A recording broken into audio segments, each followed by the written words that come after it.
Hey, good morning, everybody. It's Dave coming to you from the paddock here in Southern Maryland. It's Sunday, about 12:30.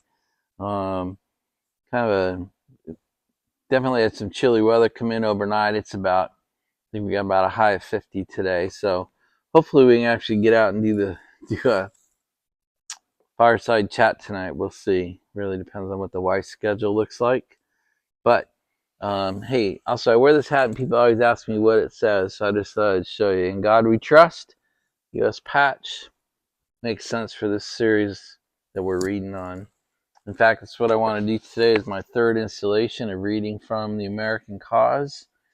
I'm going to be reading from chapter 4 and moral principle, church and state. So it continues with this chapter continues with the religious underpinnings, the fundamental elements, foundational elements that the United States was based on in terms of religious belief. I just thought that was pretty key. I enjoyed the chapter, and so I decided to read some highlights to you today. So that's really it. Today is going to be about just reading from chapter 4. Um, I'm smoking my Maryland Meerschaum, and what's in it today is my second aromatic. I really only smoke two basic aromatics, but this is the other one. This is Boswell's No Bite Delight. It's essentially a chocolate blend. Anyway, that and cherry vanilla are the two aromatics that I still smoke occasionally.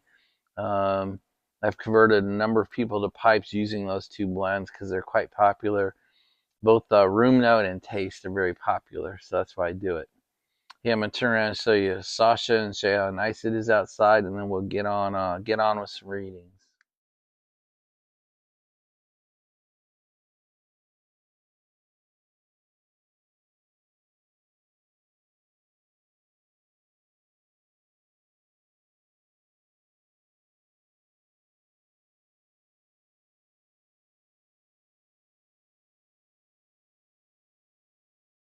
So, guys, there are 10 chapters in this book. We're about a quarter of the way through the book, maybe a little bit more.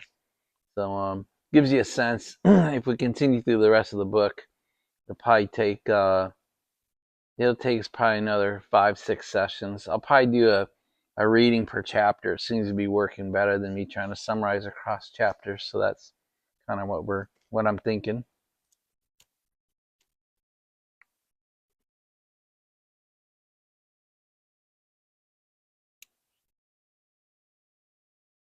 Thank you, Greg. Even though you didn't give this to me, thank you, Greg. All right. Chapter 4 is moral principle, church and state. The first clause of the First Amendment to the Constitution of the United States runs, Congress shall make no law respecting an establishment of religion or prohibiting the free exercise thereof. This first clause of the First Amendment was intended to shelter religion, not hamper churches. And I thought that was a key point because I served 8 years as Batesky County executive here in Calvert County. And the thing I realize is most people have confused separation of church and state we've confused it away from freedom of religion. And I think most people now translate these words to freedom from religion, that I should not have to encounter religion in any way should I choose not to. And I believe we're bastardizing the intent of that First Amendment, that you used to be able to choose to exercise your religious freedom in any way, and if you choose to exercise no religion in any way, that's up to you as well. But we are not guaranteeing you in the United States that you will not come up against religion. And I think this crusade we've been on for the last 20 years to remove all religious symbols from anything having to do with government at this local, state, or federal level, I think is horribly misguided and completely misinterprets what the founding fathers intended. Not one of our early statesmen was a professed atheist, and all of our presidents, with the possible exception of Jefferson, have publicly professed faith in Christian doctrines. From the first, then, we have been a Christian nation. I like that.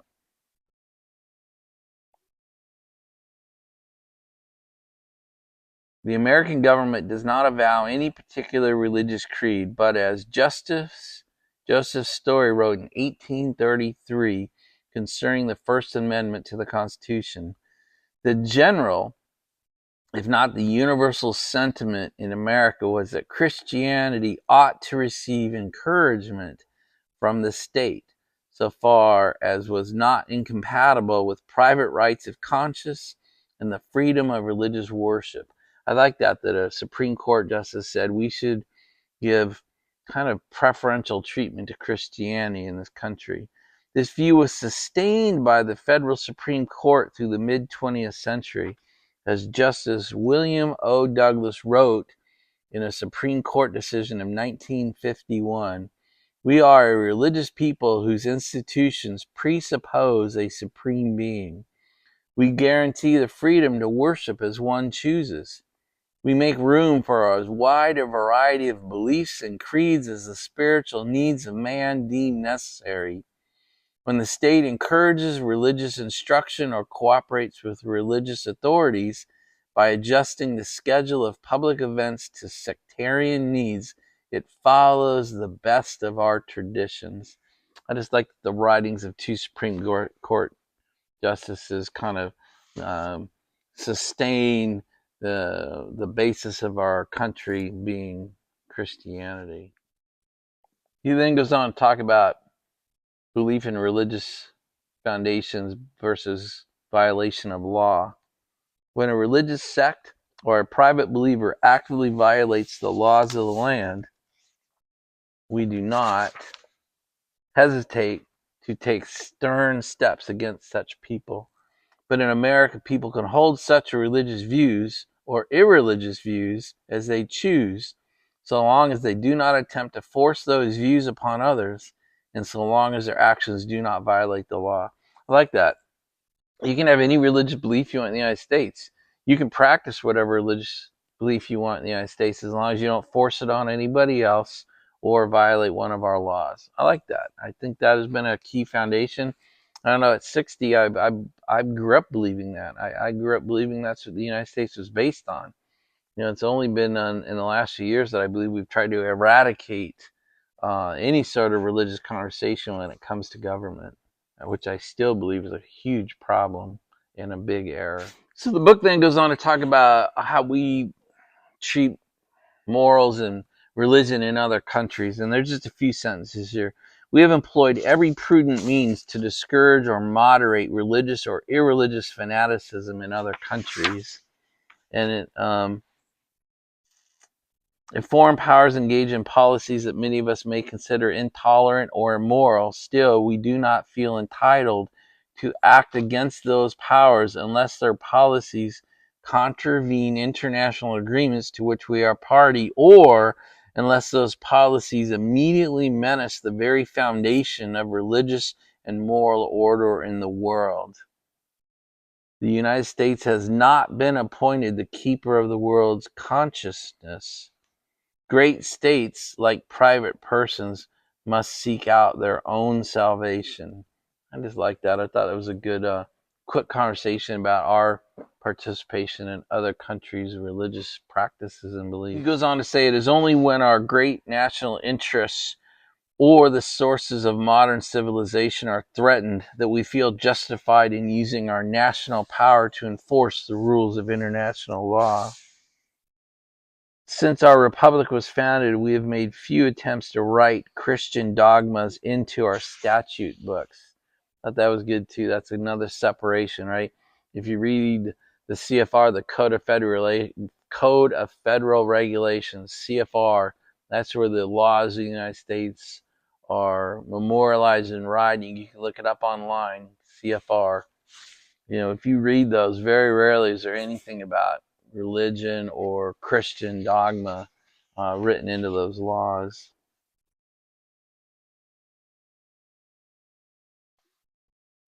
Then he wants to go on and talk a little bit about, do our laws try to enforce all Christian morals. And I thought he wrote it well. The law of the state, in short, does not take cognizance of many failings that Christians regard as sinful.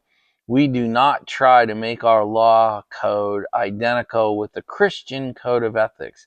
We restrict the operation of our positive laws to those essential matters of public security that cannot be neglected without immediate danger to the whole fabric of civilized society.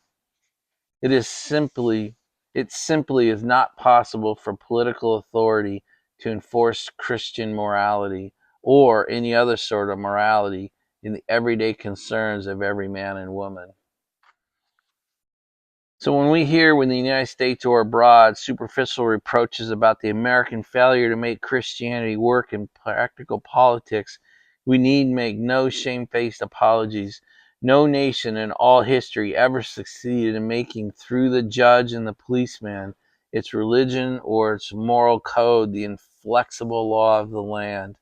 When such doctrinaire experiments have been tried, they have been catastrophic failures. All men and women are fallible, even the best of them. All that the law can do in any country is to maintain a tolerable balance of order, of justice, and freedom. The law cannot reconstitute human nature. It can only protect most decent human beings most of the time against the minority of indecent human beings.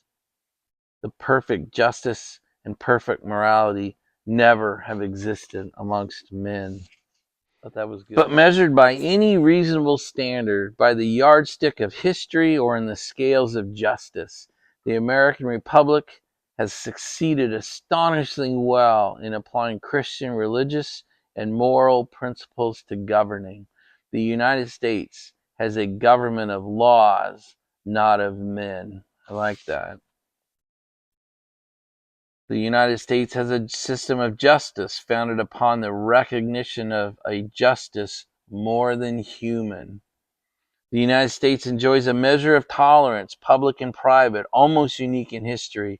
The United States has sound security of life and property, regular redress for serious wrongs, and a domestic peace possible only because most Americans continue to believe in the Decalogue, the Ten Commandments, the preachings of the prophets, the teaching of Christ, and the reasonings of the great divines. I thought that was awesome. I want to read that again. The United States enjoys a measure of tolerance, public and private, almost unique in history, regular redress for serious wrongs, and a domestic peace possible only because most Americans continue to believe in the Decalogue, the preachings of the prophets, the teachings of Christ, and the reasonings of the great divines. How awesome was that chapter, huh? We're going to end it there. That's good enough. That's chapter 4. We'll move on to chapter 5 tomorrow on Monday. Talk to you guys later. Hopefully we'll do a fireside chat tonight. Bye, everybody.